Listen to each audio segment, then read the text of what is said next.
Start your day just right. Welcome to Mornings Together with Rob, Mon, and Bernie. Well, good morning, everybody. Good morning. Here we are. With us. morning. Another How fine you Monday. going? Hello, Yeah. Mon. Hello, Rob. And Hello, good morning, Bernie. good morning to Georgia, who is in first off the bat. Yes, Yeah, Georgia. Georgie. Right on. And also Michaela Gary is there as well. Happy Monday. Yes, it is Monday. Monday indeed. Happy Monday. Today is episode 30 of Mornings Together, which is a Oh, wow. It's like an That is anniversary. impressive. It's our anniversary. It's like a Good anniversary. Our 1 month we've been together. That's right. It's good. It's good. 1 Yeah, month it's really anniversary. Yeah, it's been a wild ride, hasn't it? Really, this whole thing. Yeah. Who It's could have been a lot of predicted fun. any of this? You couldn't Yeah. have predicted that. Yeah. No, I'm thankful absolutely for people like Georgia and Michaela who are with us day one and are still with us 30 episodes later. That's a I long. know. That's a long haul. That's a strong. It either commitment. says something about them or it says something about us, but let's go with a nice, it says something about us. Yeah. Well, good morning and welcome to Mornings Together with Rob, Mon, and Bernie. It is great to have you with us on this Monday, on a day that we find out another change for our country later on in the day today, when Auntie Jacinda lets us know when level 2 is kicking in. That's right. And the whole point of the show, it came from a place of how do we be together while we're not allowed to be together. Yeah. How are we really doing in times of isolation? We can't gather as a church on a Sunday. How do we do that throughout the week? And we wrestle through some of the big issues that come up during this time. And we've talked through a lot of different bits and pieces over this season. I've had a great time. I hope you guys have had a great time too. My cookbook is richer because of the tips that Rob has brought. Oh, 100%. Yeah. Come on. My heart and mind are fuller because of the people we've had on the show and the stories they've shared. That's right. Absolutely. Speaking of people who have shared with us, let's say hello to some people in the comments. Jillian Briscoe saying, good morning, peeps. Good morning, Jillian. Sharon is saying, good morning, everyone. Happy Monday. We hope Tony and Sharon. Michaela Gary is saying, loyal to the end. Yeah. To the end. George is saying it's a good reason to get up by 9. And Lizzo says the same thing as well. So I'm glad we can be that wake up thing. It gets you out of bed in the Exactly.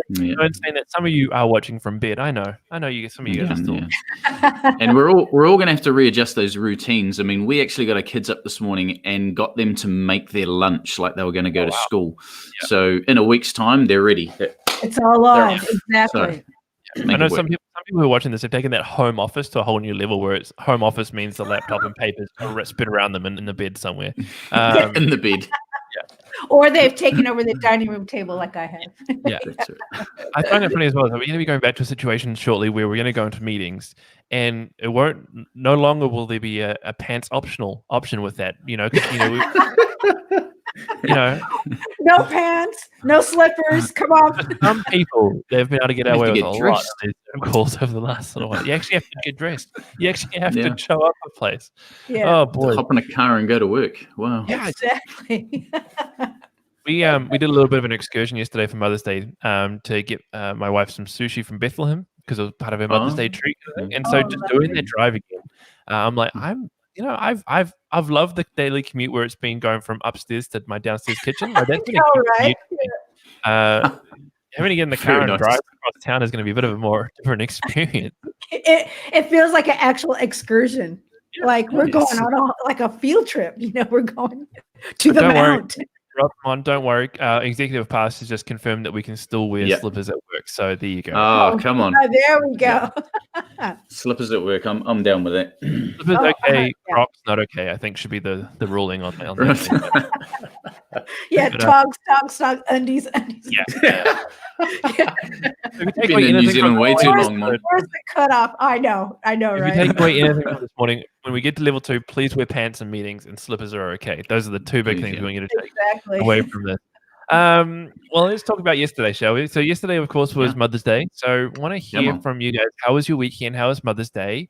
And also in the comments. And also, just a reminder, we are announcing the winner to our competition that we've been running over the last little while. So if you've got some info that you haven't sent through yet, you have a final chance to do that right now. If you cooked a meal for your mum and you took a picture of it, send it through to stories@bethlehem.org.nz. We have a Jamie Oliver cookbook up for grabs. We will be announcing the winner today, maybe tomorrow. Depends on how you negotiate things in the comments. But send them through now so that we can announce that in a little bit, which would be great. Good. But Mon, how was your weekend? And how was Mother's Day for you? Really, really great. Pedro cooked me a really great breakfast, which he wanted to enter into the competition. And I'm like, we can't do that. Yes, you can. Those are against the rules. You won't win, but you can enter. Yeah, you won't win, but yeah. No, so I had a really, really lovely breakfast. We tried. It was the funniest thing. It was hashtag TikTok fail. We tried to do it with Cooper, but we laughed like we have not laughed in so long. So we got a little recording. I might send it through, but it was like he was not cooperating. There's no maybe about this, Mon. You have to send this through. Good grief. It was so funny. It really was. The world needs to see that one. My idea, what I thought it would look like, it looked nothing like that. So good. But we were crying, laughing. So we had a great day. And had some burger fuel. And it was just really nice. Yeah, very good. Yeah, we've extended our bubble to include grandparents, and so love it. Deb's parents and my mum and her husband were able to come over. We cooked them lunch yesterday, so we had a big feast together. It was just there was a sense of normality about having the family around the table and eating and laughing together, and it's just the kids loved it. Actually, in the morning, Deb, just before we went on to church online, Deb got a cooked breakfast, so the kids helped me out with that, so they really enjoyed that. I will not be entering my own competition, so but some people had the same idea. Yeah, our friends with Rob on Facebook, you should check out the spread. I saw a photo of it yesterday, just the family around the table. It was massive. It was epic. I love that photo, Rob. It was so sweet. Yeah. That's so good. That's good. Now, George has just posted on the comments saying that she thought the deadline was tomorrow morning, and the photos are on her mum's phone. So let's put the power to the people. Do we announce the winner today? Because we can, or do we announce the winner tomorrow? One more day. Let's make it one more day. Yeah, let's make it one more day. Yeah. All right, one more day. All right. Now we talked about how we can enter, but we wouldn't win, and that was definitely the case in my house over the weekend. So this is the meal I cooked for Vika last night. But that steak I marinated in red wine and some herbs for like a day and a half. B-Dog, come on! Woo-hoo! And then I roasted those potatoes, and they were divine. And the broccoli is roasted as well. So with a bit of salt and pepper. Yeah, next level. That's awesome. Rob, you would have been incredibly proud of me last night in terms of the flavors that were on display last night. Come on. That was so good. I'm very proud of you, which is great. But a fun thing that happened for us over the weekend is that my daughter's learned how to blow raspberries, which is hilarious. Not when she's got a mouthful of food and then decides to do it, but when and just in the best of times when she does it. But it's a hilarious video that I took. I'm not going to share it, but I'll just tell you about it. Maybe I'll share it some other time. I have to ask Vika. But we did a slow-mo of her blowing raspberries, and it's the most hilarious thing I've seen in a long time. Brilliant. Oh, we have to see that. The cutest child in the world. It needs to be seen. Come on. Yeah. She is so incredible. We love MJ. MJ is amazing. So we'll extend the deadline for the competition until tomorrow. So you got one more day, but don't try and do some like tricky time stamping thing where you make the meal today when you're supposed to do it yesterday. Come on, guys. Ooh, better get into it. Yeah. Send in your entries to stories@bethlehem.org.nz, and we will award a winner tomorrow with the lovely Jamie Oliver cookbook. Right. Yes. And indeed. Just going over to the comments, Michaela Gary's chimed in saying that on Mother's Day she ditched her family and went for a sleepover at Mum's. Slept in, had a long walk with Mum and coffee from Maud. Then came home to a cleaned house and homemade cards from the kids. Oh man, that sounds awesome! Yeah, Eric Gary, come on, right on, Eric. Yep, my man.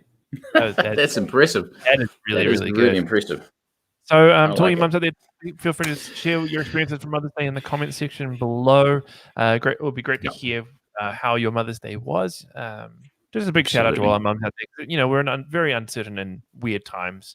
And I was reflecting on this into the weekend. It's, a lot of you are having to do more than you normally would, having to put up with a lot more, aka your husbands who are at home more. And you're having to do the homeschool thing and everything like that. So huge props to all our mums out there at the moment. And our expecting mums, all our expecting mums, all our people who want to be mums, our hearts are with you all. I hope you had a fantastic Absolutely. Absolutely. All right, well, should we press on? We'll press on with the rest of the morning. And that, of course, means throwing things over to our resident chef, Mr. Flavor, Rob. Yeah, Flavor. Yes, indeed. Yeah. Sweet. All right, here we go. So it is next week.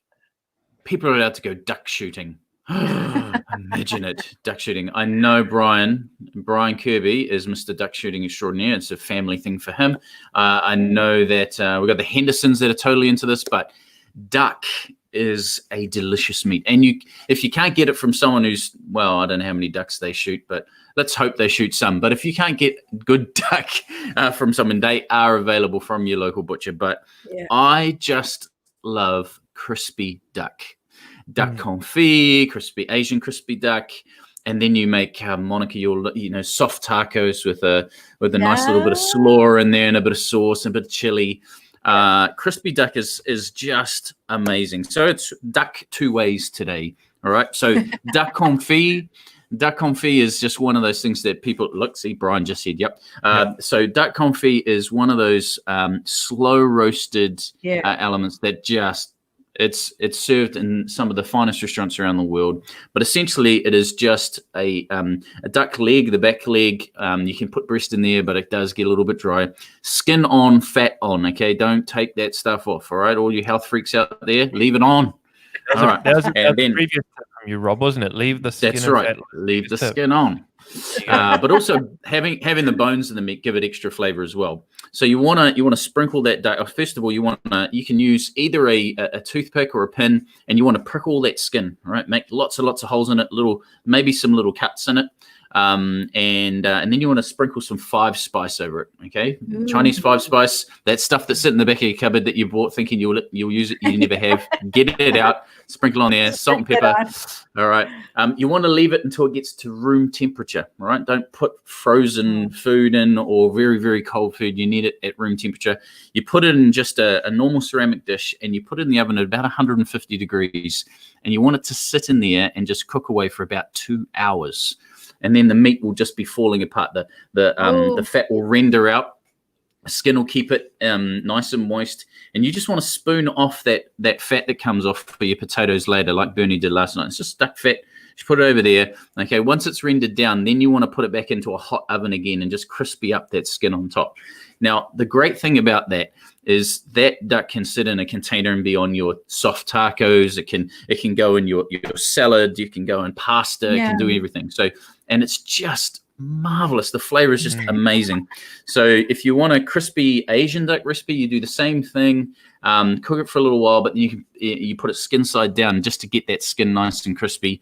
And then you want to make something like a very fine slaw, a coleslaw. People put whacking great lumps of coleslaw. You want it as fine as cut grass. All right, that's how fine you want coleslaw. It's just. That's so much better. And then you want to make a nice plum sauce. So plum sauce is really easy. You've got plums in season at the moment.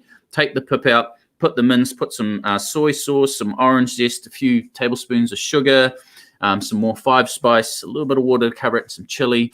And you just want to simmer that down until it's nearly not there. Take out the skins if you want, but that just adds a little bit of tanginess. That on top of duck. Hallelujah. There you go. So come on.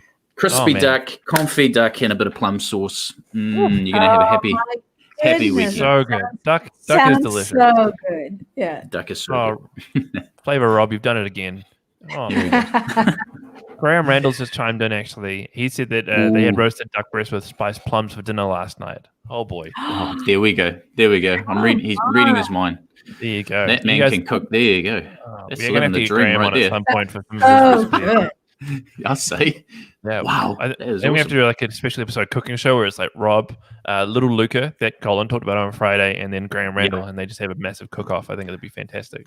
Oh, I like the sound of that. That would be amazing. I like the sound of it. It would be. Now, Tina Porter's just chimed in with what she got up to on Mother's Day. She said she got a sleep in, and Darren made waffles with berries and coconut yogurt. And then she got an awesome foot massage. And then Mel, their daughter, and I did a watercolor painting together. So it's nice. Come on. That's winning right there. It is winning. Good work, Darren. Darren Porter. Yeah, Mr. Porter. You've done it again. Bring it out. My man. Right on, Darren. I like it. So very please cool. continue to chuck in your stories from the weekend from your Mother's Day. I know it was a hard one for a lot of people as well. Like we were on our drive that I mentioned, we drove past a lot of the lifestyle villages, and of course they're not letting anybody in at the moment because of COVID.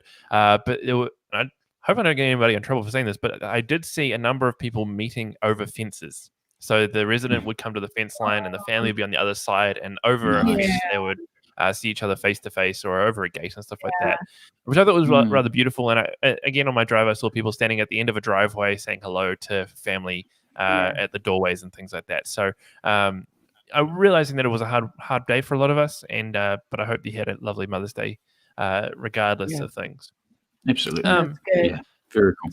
Our show is built on stories, so fire through your stories. What are your family up to? Thank you to all of you who have been sending in stuff over the last few weeks. Love seeing and hearing and almost being in your bubble in a way over the last while as we read these stories. So fire those through the stories at Bethlehem. Same with the entries for the show, for the competition. You can follow and tag the church using the handle @BethBapChurch on Facebook and Instagram. If at any point you need help for whatever reason, the church care team is there, carybethlehem.org.nz, or you can give the church a call as well on 07 576 2344.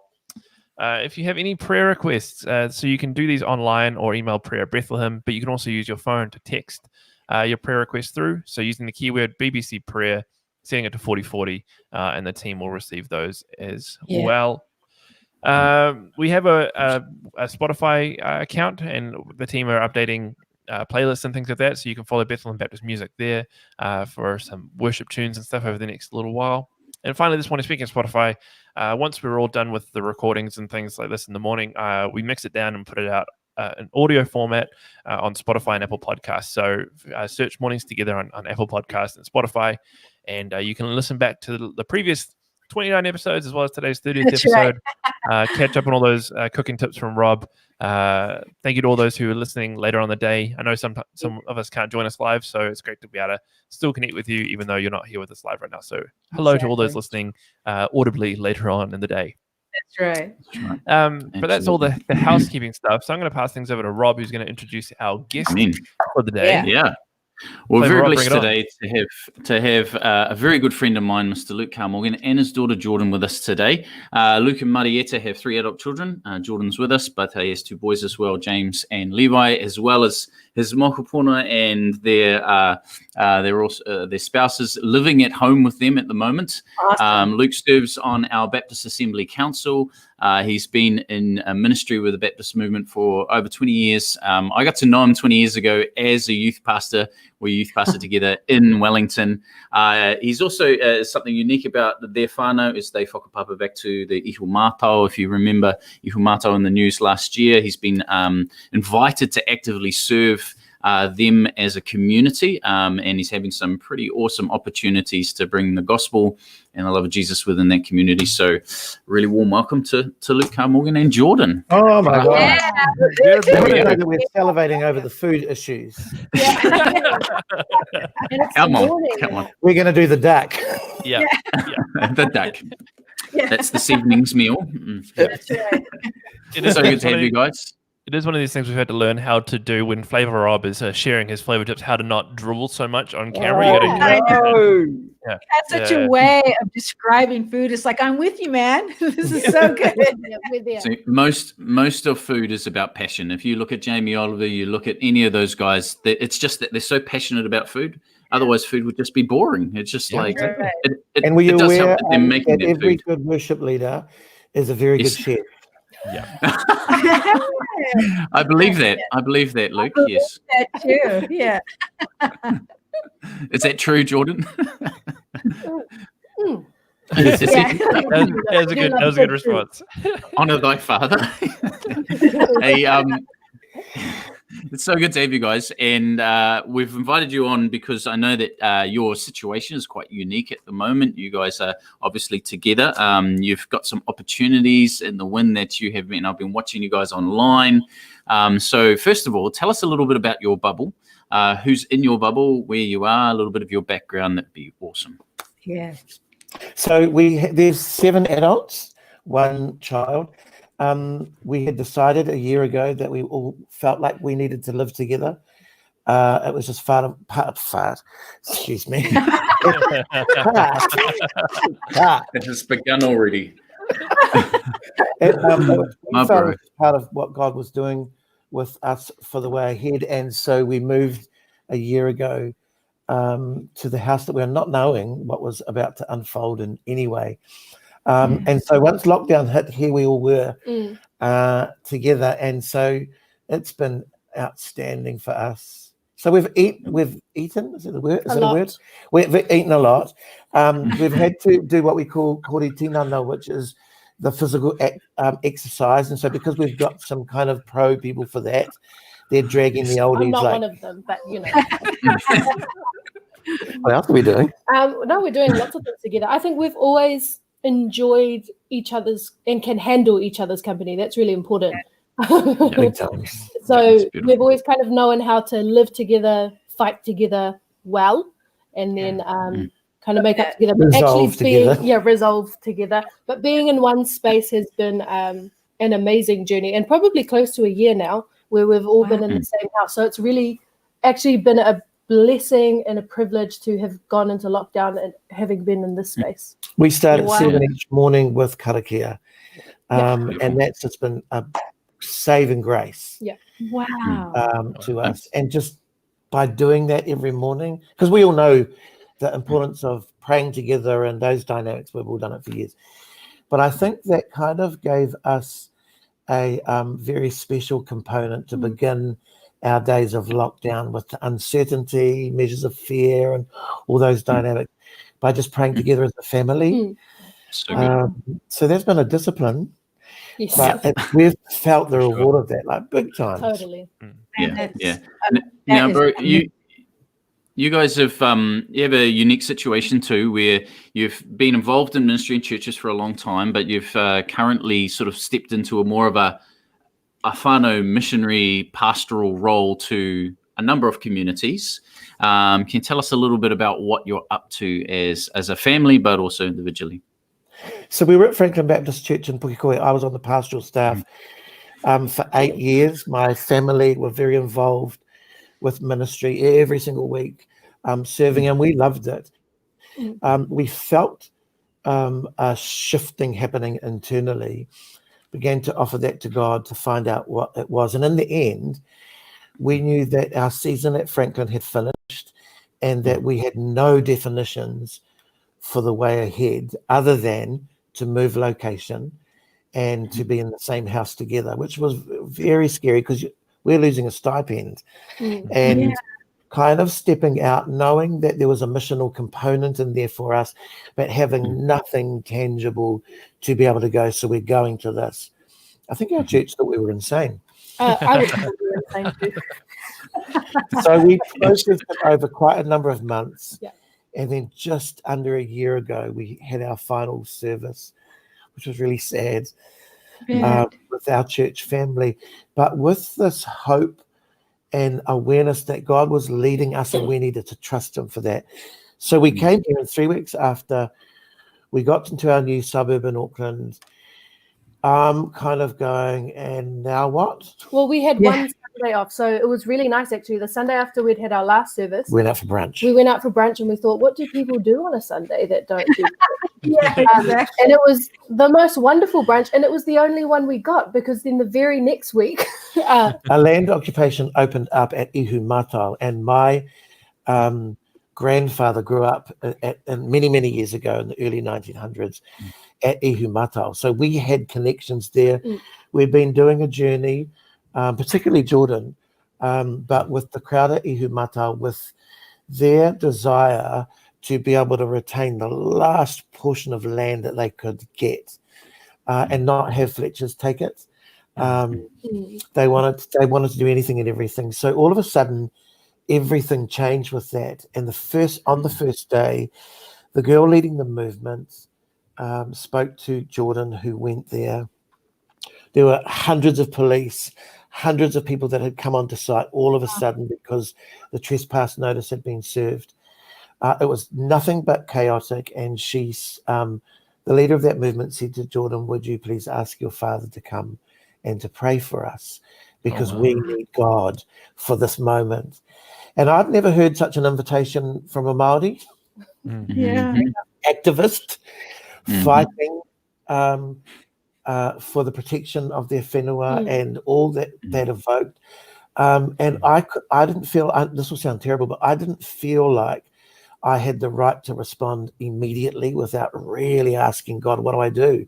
And of course, that just kicks the beautiful panic button. Yeah. I'm going to manage this. What am I supposed to do? So I really asked God. We met together as a family that night and said, what are we going to do? My kids are going, we've got to fight for this. And I'm going, well, maybe we do, maybe we don't. We fall with that theologically. So we come to this point and I go, all I need to know is what my family would give me the permission to do.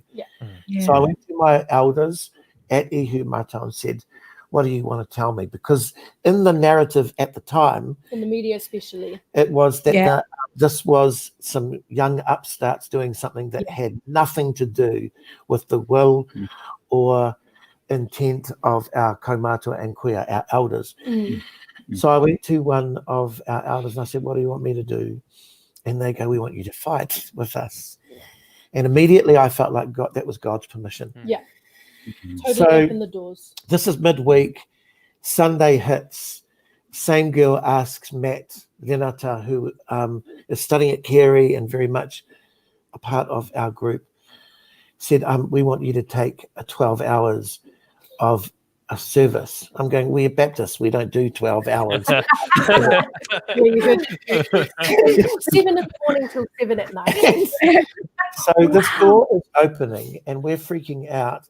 There's hundreds of passionate Māori that were gathered there.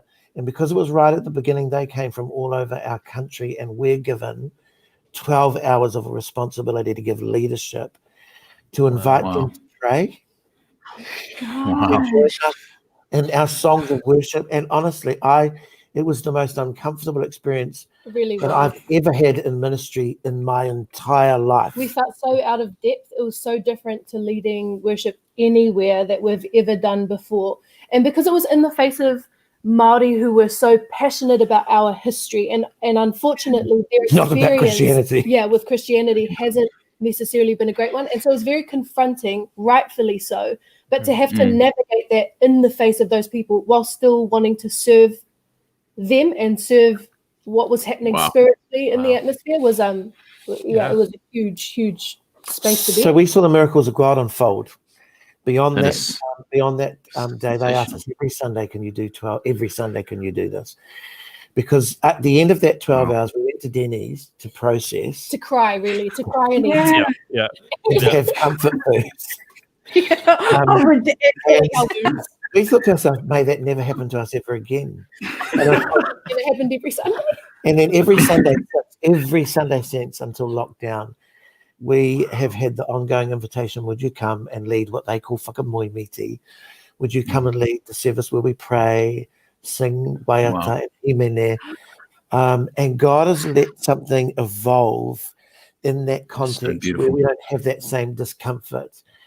We learned how brave we can be in our testimony and our declaration of who Jesus is to us, and how to open the space for whatever their whakapono or faith is, and how many we found that never knew that they could find comfort in what they call, because it was not really, but what they call church, as we were doing it outside with very little technology, stinking of smoke from the fire, and having to just encounter people while they were fighting for an issue of justice. So that's kind of where we landed. It's amazing. And now that's led into this going online during lockdown, and you are now leading Karakia, Waiata, Himene online. And last week I tuned in and I saw that there was already 9,500 views of Saturday. So Saturday's Karakia. And then the weeks before you've had 13,000 views. I mean, where's the church get a fifth of that? You know, what an amazing opportunity. I mean, do you think that is partially, you know, obviously momentum being built from your service there at Ihu Mata? From that. Because we would have never known the lockdown was going to happen. We would have just been at Ihu Mata, which is a beautiful space for us to be in. And we've discovered all sorts of things just being on that whenua. We're not Hillsong, as you can imagine. And everything that we were trying to do in our Baptist church with our worship and all sorts of dynamics. Like we have been stripped away to barely anything. But what we have found in being stripped away is I had to learn again the power of the songs of the Lord. Wow. And to see what the song of the Lord can do in a space where people's hearts were at times extremely hostile towards our whakapono, where we landed in our spirituality. And to see the power of that ministry that allowed us to speak to them, that allowed us to pray for them individually.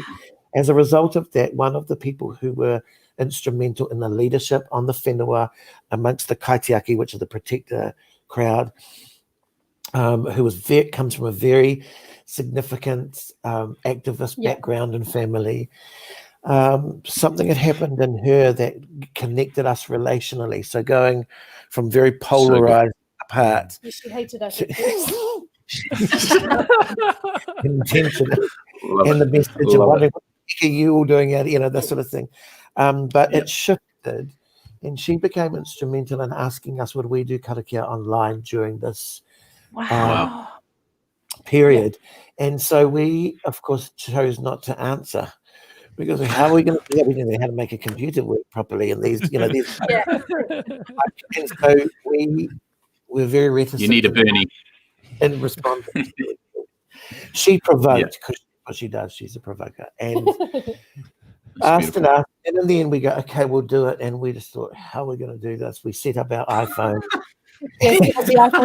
Sit around. And I think we just nagged at each other and barely made it through to actually present together just as we're going live. Sitting there, let's do this song and this. No. Having little arguments, and then little did we know as we're doing this. Then we decided to use the format that we discovered at Ihumata. And we discovered right from the first one that the views just kept going up and up and up and up. Wow. And we realized our people, predominantly our people, are finding access to this form of karakia. They're not looking for a show, they're just looking for comfort and what wider whakara thought and our spirituality, what we can offer. And so I think our actual defining difference is that we're just family sitting there doing singing waiata. We've got a particular way that we're offering or sending our prayer up, and we're inviting people to contribute to that. And just this morning I checked, and it has 10,000 views, and they measure that in a way. And the woman that's coordinating this for us is posting it to all the sorts Māori of party. So it's getting right into the heart of our Māori world, and therefore God has given us a beautiful mission to comfort and to be present our people in this reality, and they're responding, and we just going, how can this be? So beautiful. So we feel very grateful, and that is part of our experience being in a bubble on lockdown. But God has uniquely gifted you and given you space over the many years to be involved with music and leading people in worship. And obviously we've seen you guys at Lead, but you've led in other Baptist contexts. I think partially, bringing that song and that whatever through that is really powerful. And I think you're seeing the fruit of that. So I'd love today, if you guys are up to it, to share a waiata with us that you share with those online. So if you're up to it, I know you've taken up a new instrument, bro. Playing a guitar. So I'm just praying that none of your musicians also praying that the guitar your morning moment. Here we are. Can you just explain the waiata real quick? Oh yeah, so we're going to sing Pureane, which is a really common song actually in Te Ao Māori, but it just talks about the blowing of the winds, the cleansing of the rain, really the miracles, the way that a creator can reveal themselves to be able to break chains of injustice. And I think that's probably been the key for us, is being able to turn up in spaces like Ihumata, or turn up in spaces where Te Ao Māori are present to say Jesus is justice. Okay. Oh, can we just bless you guys too? Because you guys are amazing. And I've watched your church for 20 something years unfold. And to me, it's just a miracle of God. It's so beautiful. Every time I think of Bethlehem Baptist through those years, I just see beauty and strength. I got to. I'm sorry, we're supposed to be singing. So I got to come to Bethlehem Baptist Church when it was meeting on that main road in a scout hall or something. Yeah, that's right. And Craig and Michaela were just doing their acts of faith, so courageously. And today we see the beauty of the strength that you are in your city. And okay, sing. Sorry. We honor the journey. Yeah. Wow. We honor your high.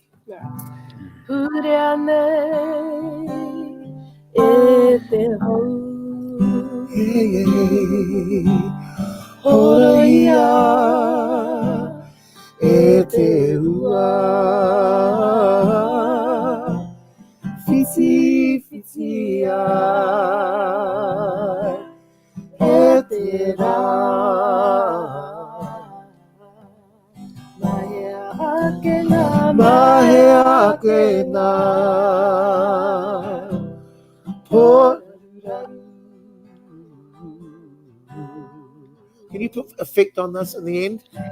Sure.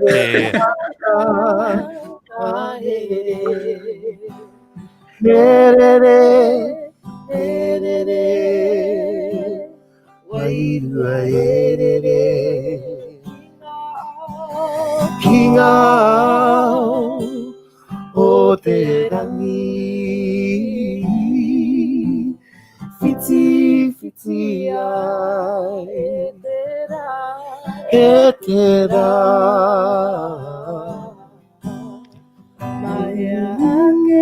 Mahe ake ngā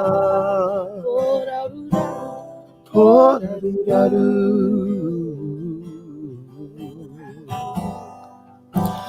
Makere ana ngā here Makere ana ngā here Oh my goodness. Love it. Oh, Love it. Oh wow. Absolutely I'm love a mess. Thanks so This much. is amazing. Yeah. So beautiful. Yeah. Well, Luke Thank you so much, bro. and Jordan, we want to thank you guys so much for being with us this morning and sharing your heart, sharing your story. Great I was privilege. just reeling from the grandeur of the story that you've been allowed to be a part of, and how God has obviously prepared you, from the coming together as a family a year ago, so you can work through all the things that we've had to work through in the first couple of weeks of lockdown. You've had a whole time to prepare that, and then your journey with Matao and all that. It's just incredible. It's beautiful, and I think there's a beauty in what you said about how you've been stripped down and almost to the rawness and begun again in a way. And I think for a lot of us listening today, that's probably a huge point to take away as we begin to continue out of level 3 into level 2, whenever that is that there's been a stripping down process, and it's a chance to step into something new and where God is leading you in that, which I think is beautiful and wonderful. Well, I'm going to invite you guys to pray for us just in a moment, but I want to talk about tomorrow. So tomorrow we'll be back at 9. We are hopefully going to have the Turner family on with us tomorrow. Now, they have been providing awesome little dramas for our BB Kids area over the last few weeks. Incredibly creative young people. So we're hoping to have them on tomorrow morning. So join us back here at 9 tomorrow morning for that. But Luke, Jordan, I'm going to pass things over to you. Can you pray for us as we close out our time together today? Thank you so much. God, we feel so privileged to just be with this church whānau in this way. It's so creative and such a beautiful way to keep people connected in our local church context. And so I bless these guys, their wider church whānau, their leadership, to be beautiful salt and light in their community, to bring comfort to each other as they're growing together in you and in their mission, that they join with you into their wider community. I pray for fresh revelation. I pray that the treasures they would carry out of this season would increase their reach in their city and beyond. And that the things you're doing, that beautiful testimonies would emerge out of that bring glory and honor to you and strengthen your church in the city of Tauranga. Yeah. God, we ask that you continue to speak to this church community in the space of lockdown so that as we emerge, that actually community would be strengthened. We bless them with the beautiful blessing and strength that community offers, and pray that you would constantly keep bringing new revelation and deeper revelation into what that could mean for them. Mā te atua koutou e manaki e te aki. Amene. Amen. Many. Bless you guys. You guys much. are wonderful. So good. Well, thank you everyone for joining us today. Like I said, we'll be back tomorrow morning at 9. Please send through your entries for the Mother's Day competition. We will be announcing that tomorrow. Send those through to Stories at Bethlehem. Luke, you guys have a chance still to enter that as well if you want to win it. As well.